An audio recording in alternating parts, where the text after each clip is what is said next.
Sea rages up and down the Sword Coast, leaving the busy harbor of Baldur's Gate in flames. Following his mad quest, the evil Iakovos has found a gateway into the protected waters of the Sea of Fallen Stars, and now no coast is safe from his marauding armies of the deep. Hello and welcome to Liam's Lyceum. I'm your host, Liam, aka Hemvar, and today I'll be doing a spoiler-free review of Mel Odom's Under Fallen Stars.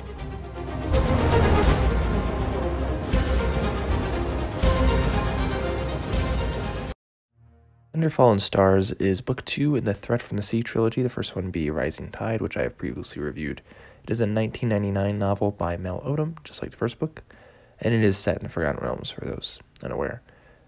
It is set, actually primarily not on the Sword Coast, though. It is in Saros, which is the underwater something name for the Sea of Fallen Stars, which is also called the Inner Sea in, human speech. It starts actually with the Triton facing a Morkoth that has killed his companions in the name of the Taker, Iakovos, who's the bad guy, of course. They had been sent to spy and were discovered. The Tritons guard against an evil in the Inner Sea and know that Iakovos' eye is in lost myth Nantor, right? Because Iakovos needs his eye to be, more powerful, essentially. So at the end of Book 2, or end of Book 1, shows us Baldur's Gate is ready to burn in a worse battle than Waterdeep got in Book 1. But we first come back to our characters from Book 1, Laquiel, witnessing Iakovos confront the king of the Sahaugen. The 12th Saros War is what this war is called, is about to heat up, though we know nothing about any of the previous wars in Saros. We do get some sea elves in this book, which is pretty cool and a nice addition, I thought. Their king in the Sea of Fallen Stars wants to look for the Tail Weaver, the bard Pakis from Book 1, who is prophesied seeing the conflict.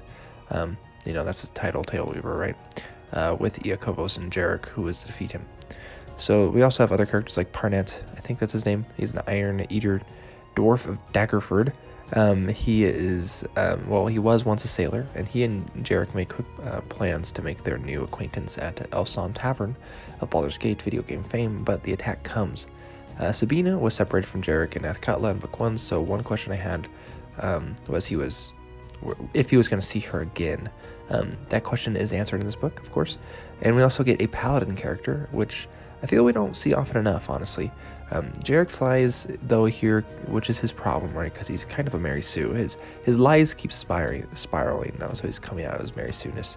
It's largely his own stupidity, since him being the Sea Wolf's son would not affect those he has gotten to know personally, even if it did get him kicked off of,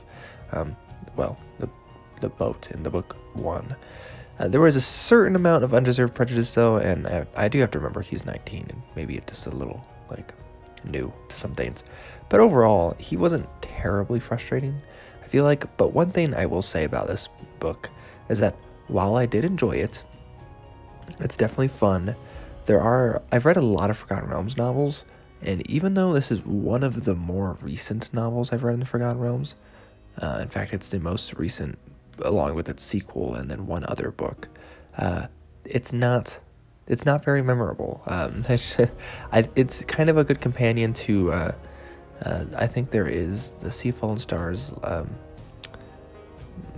box set or something that came out for 2nd edition around this time, which, might be a cool companion to have with it. But overall, it's a cool story, but it's kind of just typical. I just felt myself going along with it, but not really enjoying it all that much, which is a little bit of a shame. But again, like I said, it's not bad. It's really not bad.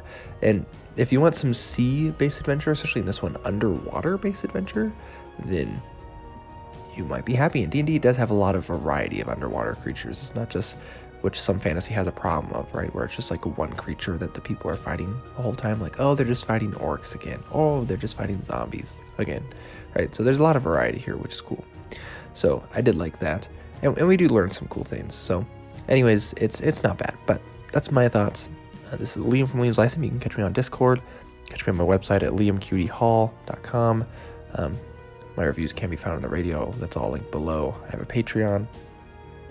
I am all over the place. But anyways, I'll catch you next time.